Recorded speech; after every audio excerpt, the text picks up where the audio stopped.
Sorry. So we are talking about the next point, right? So minutes of meeting and closure of meeting. So proceedings and minutes of meeting both represent the same thing. And the next one, like the senior management in the team, he will be the one responsible to collect and correlate all the set of activities, and also you should look back on the continuous improvement of all the activities.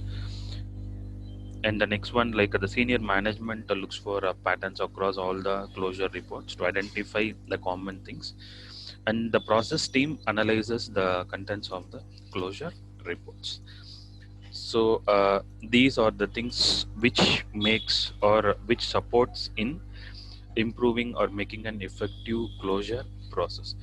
So which makes the what makes the difference between the closure process and effective closure process. And let's talk on the issues that are involved in during closure. So usually when you talk about a closure,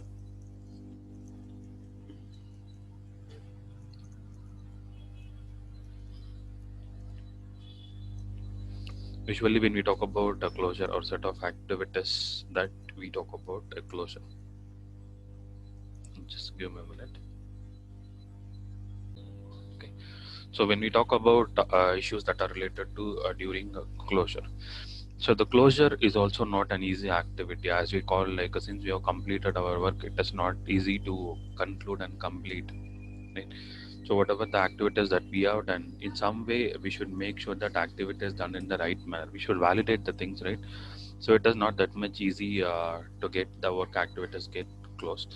And the same way, it is not easy for us to conclude the works, right?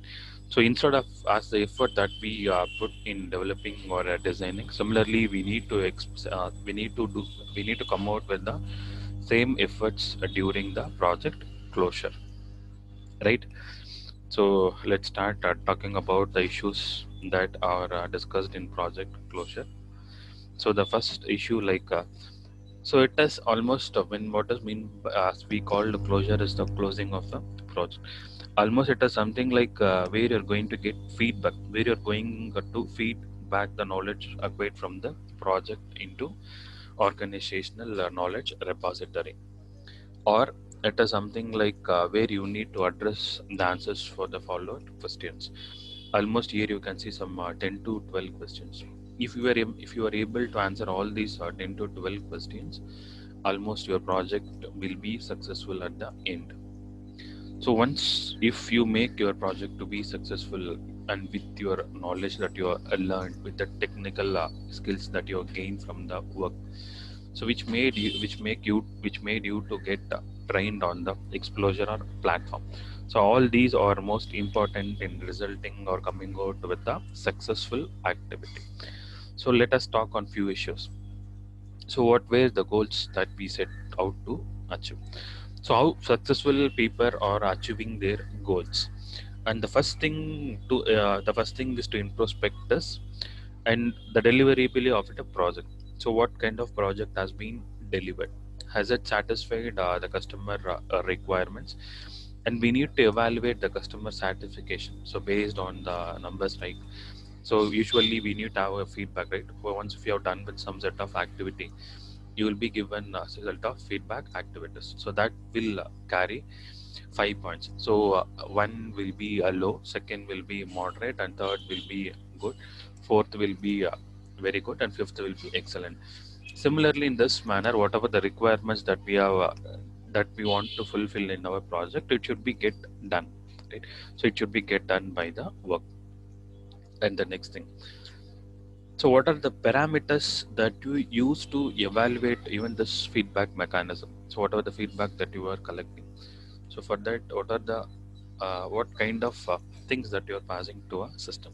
So what kind of parameters that you pass to utilize this, and how effective were in the process metrics, and whatever the metrics that you have considered, how far those metrics are effective in doing your work. I mean, did all the in-process metrics are truly reflecting the end goals, and how easy was it to collect and analyze them, and can any improvement be made in either redefining the in-process metrics or in the modes of collection and analysis?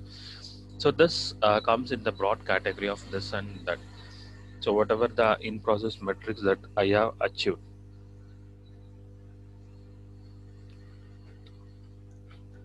what are the in-process metrics, what are that I have considered, whatever the parameters it may be, how far those parameters are useful for me in making my project to be successful.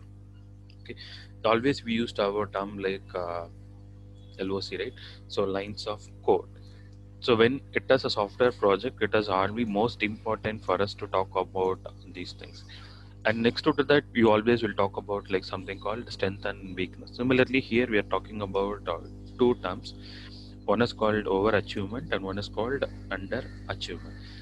And what are the root causes for the same? So which made us to achieve and in a better manner, which made us to not to be in a better manner to be successful, and which has made not to be successful in nature. And we need to find out the root cause for the same.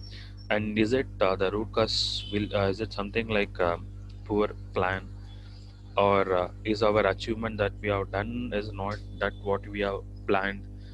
That can be your underachievement. And overachievement something like using some innovative ideas, so which was not a part of a project or plan, even though it can be a part of a project or plan, like on the real time basis when project is getting into an exposure in a platform.